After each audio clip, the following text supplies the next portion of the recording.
안녕하세요. 크리스탈 디테일링 센터 대표 운병우입니다. 오늘은 민감할 수도 있고 그리고 예비 창업주분들한테 도움이 될 수 있는 얘기를 드려볼까 해요. 저희 간략하게 소개를 하자면 저희는 17년도부터 이 세차장 사업을 해왔고요. 서초점, 금천점, 강동점 이렇게 서울에서 운영이 되고 있고요. 여기 용인에서는 본점으로 운영을 하고 있습니다. 그리고 여러 가지 건들을 현재 유튜브에 업로드를 하다 보니까 많은 분들이 궁금한 게 많으신 듯해요. 예비 창업주분들도 그렇고 그리고 현재 매장을 운영하고 계시는 분들도 문의가 많아요. 그래서 그런 부분들을 정리를 해서 저희가 간단한 Q&A를 준비를 해봤고요. 예비 창업주분들한테 도움이 많이 되셨으면 좋겠습니다. 질문 받아볼게요.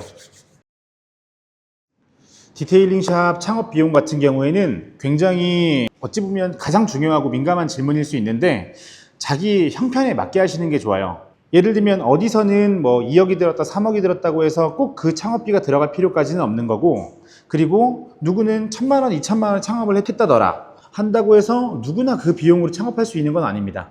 그래서 제가 생각할 때는 스팀 세차장을 하실지 그리고 손세차장을 하실지 디테일링 샵을 하실지에 따라 달라질 거고, 샵을 한다고 하셨을 때 어떤 아이템을 선정하실지에 따라서 많이 달라질 텐데, 가장 큰 유무는 폐수허가입니다.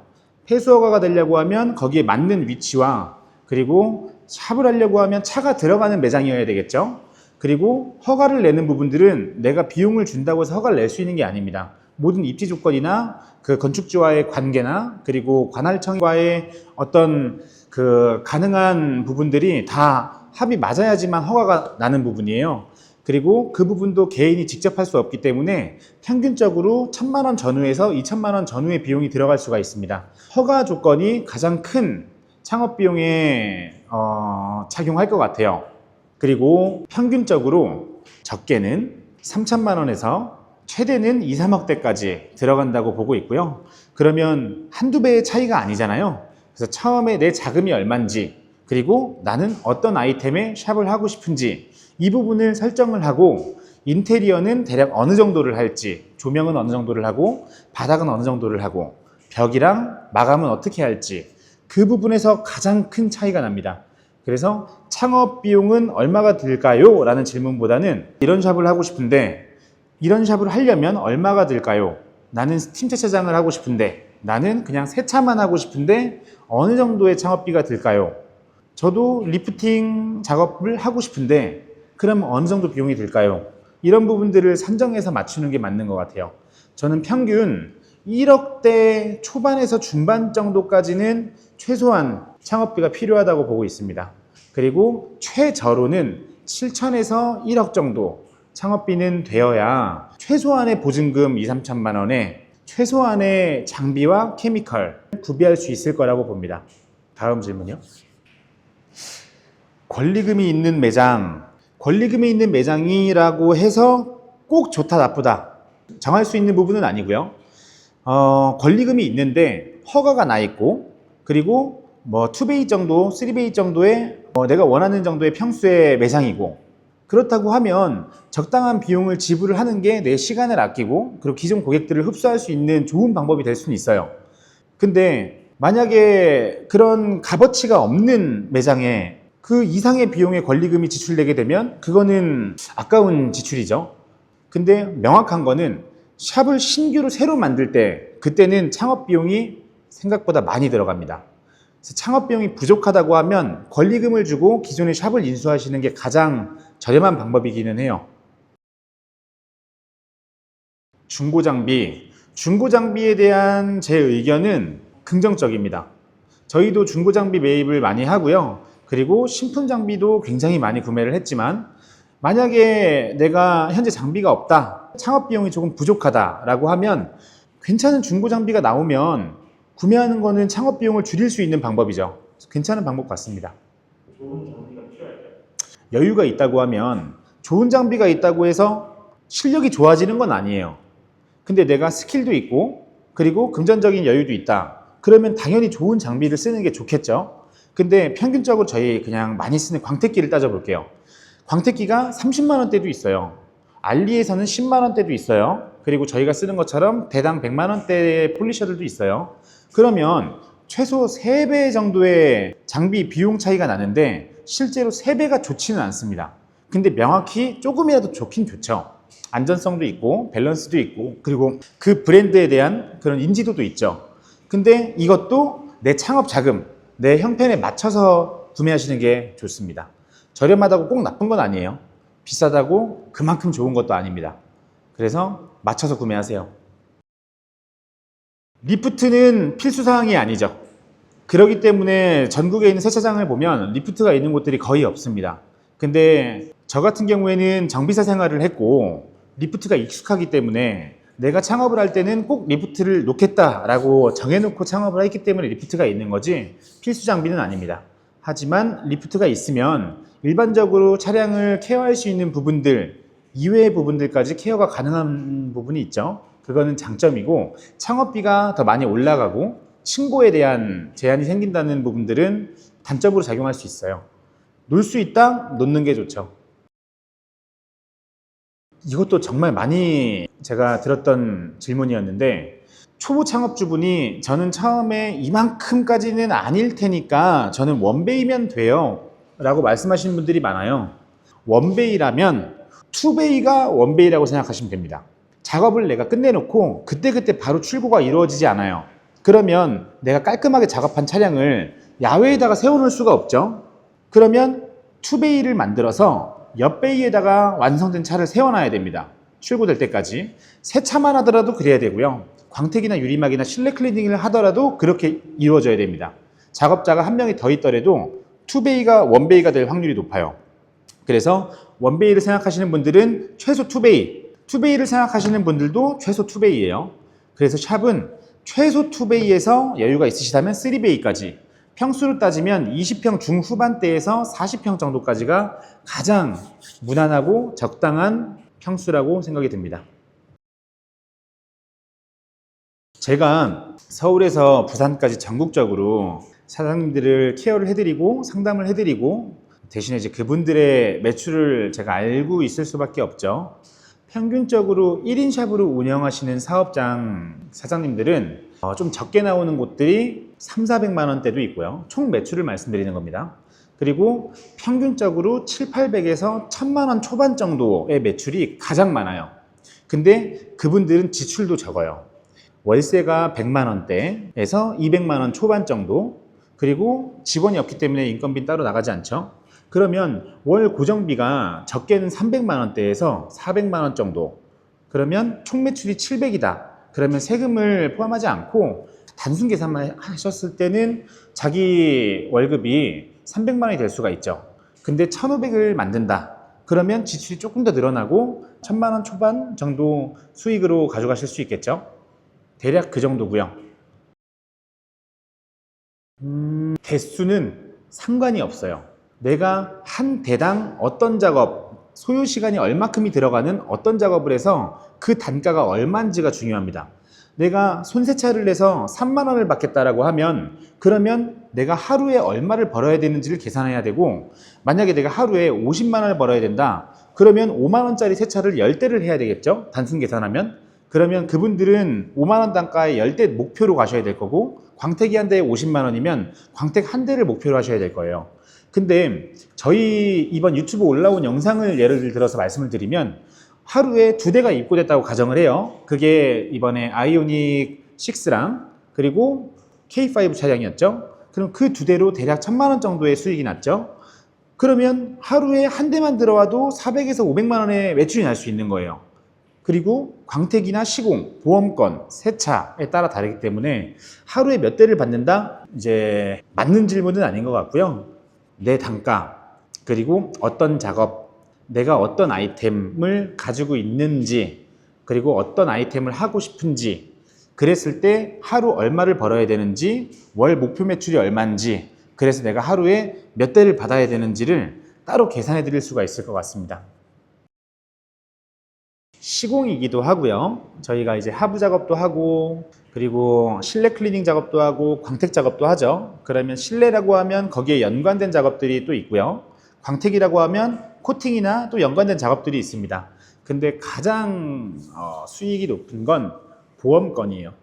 보험건 같은 경우는 수십만 원이 될 수 있고 천 단위가 그냥 넘어갈 수도 있습니다.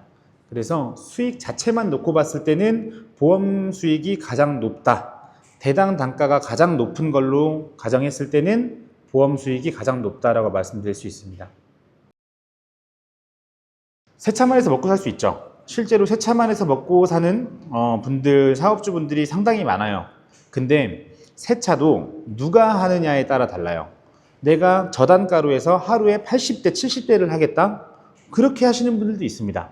그리고 내가 고단가로 해서 하루에 한 대, 두 대만 하겠다. 그렇게 하시는 분들도 있어요.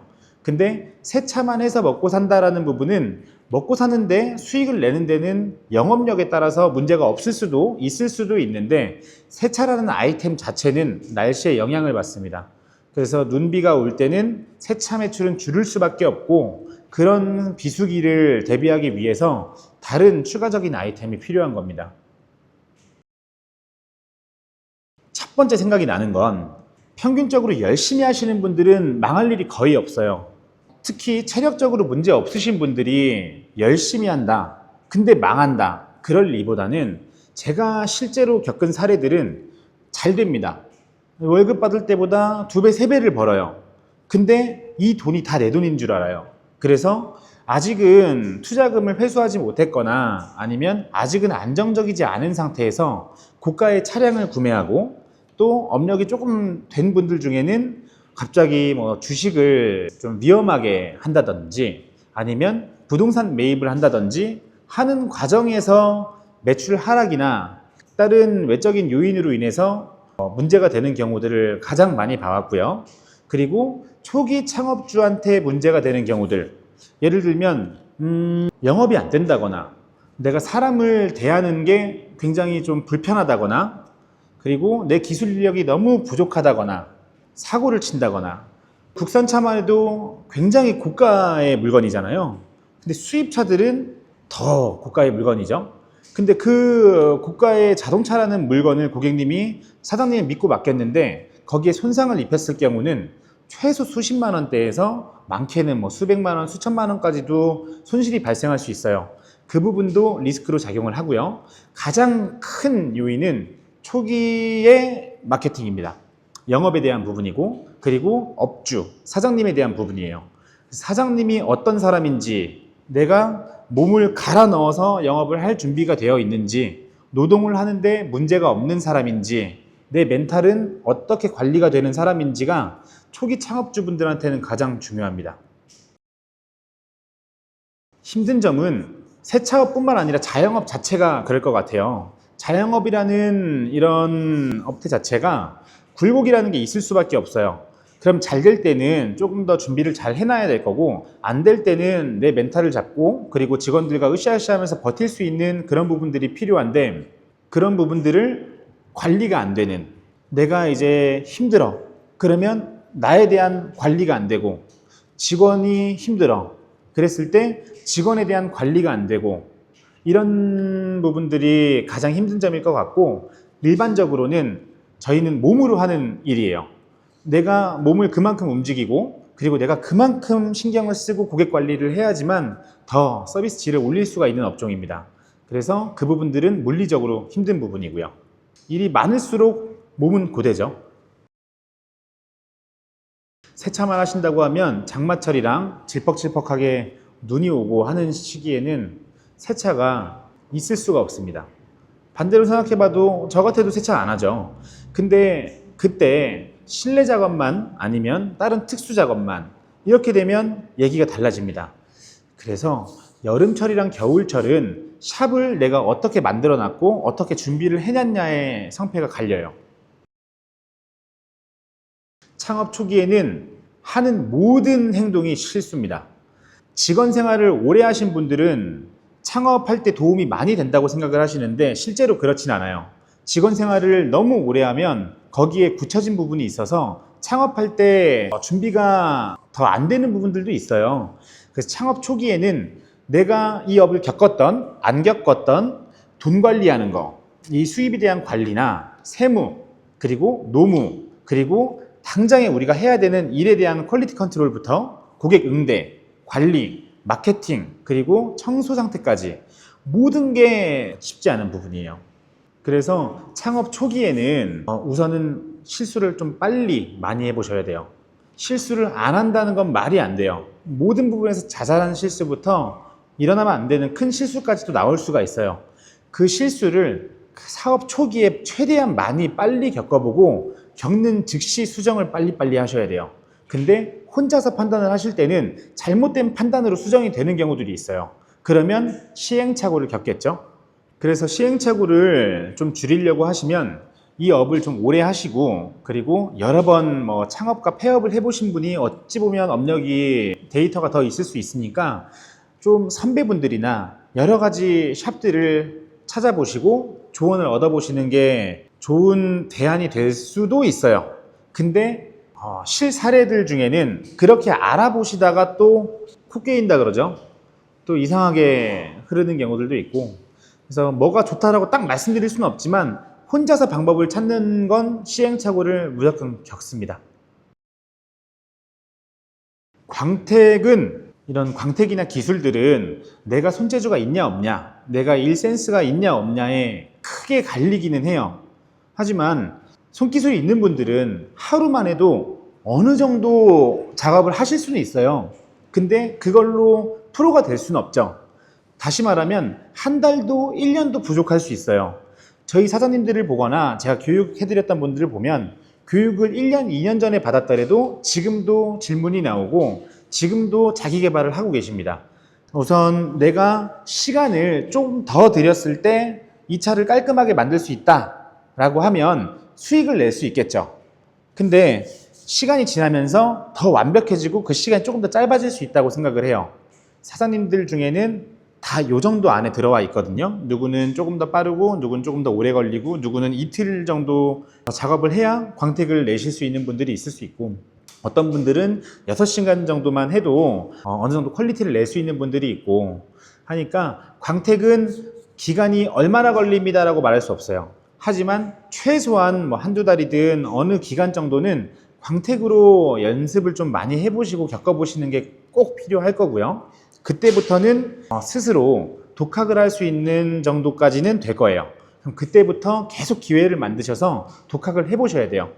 저 같은 경우도 한 5년, 6년을 했을 때 내가 광택을 정말 잘하는구나 생각을 했어요. 근데 10년이 또 넘어가니까 내가 이제 광택을 잘하는구나. 그럼 그때는 못했던 건가? 이런 생각이 들 때도 있습니다. 그러니까 모든 기술이나 모든 업종에 대해 데이터들이 시간이 지나면서 계속 쌓여가고 새로운 기술이나 새로운 제품들이 출시를 해요. 그때마다 계속 자기 개발하면서 발전하기 때문에 딱 한 달입니다, 1년입니다 이렇게 정할 수가 없습니다. 그래서 이 업을 하실 때는 조금 부족하더라도 창업을 먼저 하시는 걸 추천을 드려요.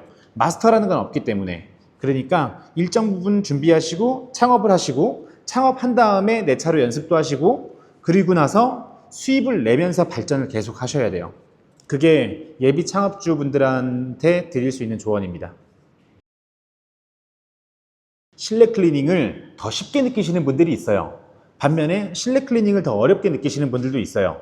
근데 제가 느끼기에는 앞 시트, 뒤 시트, 특히 세단 차량 앞뒤 시트만 탈거하고 하는 게 실내 클리닝이라고 하면 광택보다 시간이 현저하게 줄어들고 그리고 더 쉬운 것 같아요.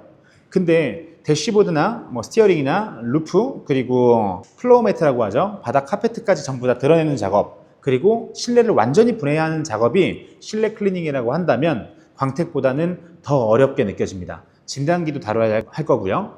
모든 모양이 다 다른 커넥터를 다 빼는 방법, 그리고 볼트가 다 다른데 거기에 대한 장비들도 준비가 돼야 될 거고 하기 때문에 조금 더 기술적인 범위가 넓지 않나 그렇게 생각을 합니다.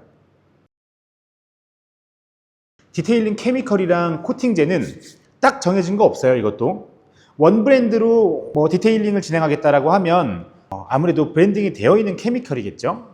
유명한 케미컬들 많잖아요, 글로벌 브랜드들. 근데 그렇게 되면 단점이라고 하면 글로벌 브랜드 케미컬 중에 좋은 제품도 있고 그렇지 않은 제품들도 있어요. 하지만 이 부분들을 브랜딩을 하고 성분도 좋겠죠. 그러니까 세계적으로 유통이 될 수 있는 제품들이겠죠. 몇 개는 좋고 몇 개는 안 좋을 수도 있어요. 그래서 원 브랜드로 디테일링을 상호를 넣어서 어떤 타 케미컬 브랜드를 내가 받아서 그 브랜드로만 내 매장을 운영하겠다라고 하면 그러면 이제 좀 고급화 느낌은 있어요. 그래서 제가 추천드리는 거는 원 브랜드도 좋아요. 하지만 내 상황에 맞춰서 초도 물량은 난 부담이 돼. 원 브랜드는 대부분 초도 물량이 있으니까요. 그래서 그냥 이 브랜드에서는 코팅제 하나, 이 브랜드에서는 뭐 필 클리너 하나, 이런 식으로 내가 좋아하는 제품이든 내가 생각했을 때 좋은 제품들을 따로따로 내려서 창업하시는 게 초기에 창업하실 때는 조금 더 저렴해질 수 있어요. 그래서 둘 다 좋은데 자기한테 맞는 걸로 하셔라. 둘 다 괜찮다. 기술이 부족한 부분은 장비로 채울 수 있는 부분이 있고요. 없는 부분이 있어요. 예를 들면 내가 광택을 잘 못하는데 광택기가 좋아진다고 해서 내 광택 실력이 채워지지는 않아요. 근데 내가 하부를 닦고 싶고 휠을 빼고 싶은데 리프트가 있으면 뺄 수 있죠. 못 뺄 수도 있고. 근데 내가 실내 클리닝을 할 때 어떤 부분들을 조금 더 고운 고압으로 깔끔하게 케어를 하고 싶은데 스팀기가 없어요. 그러면 있으면 해결될 수 있는 부분이 있죠.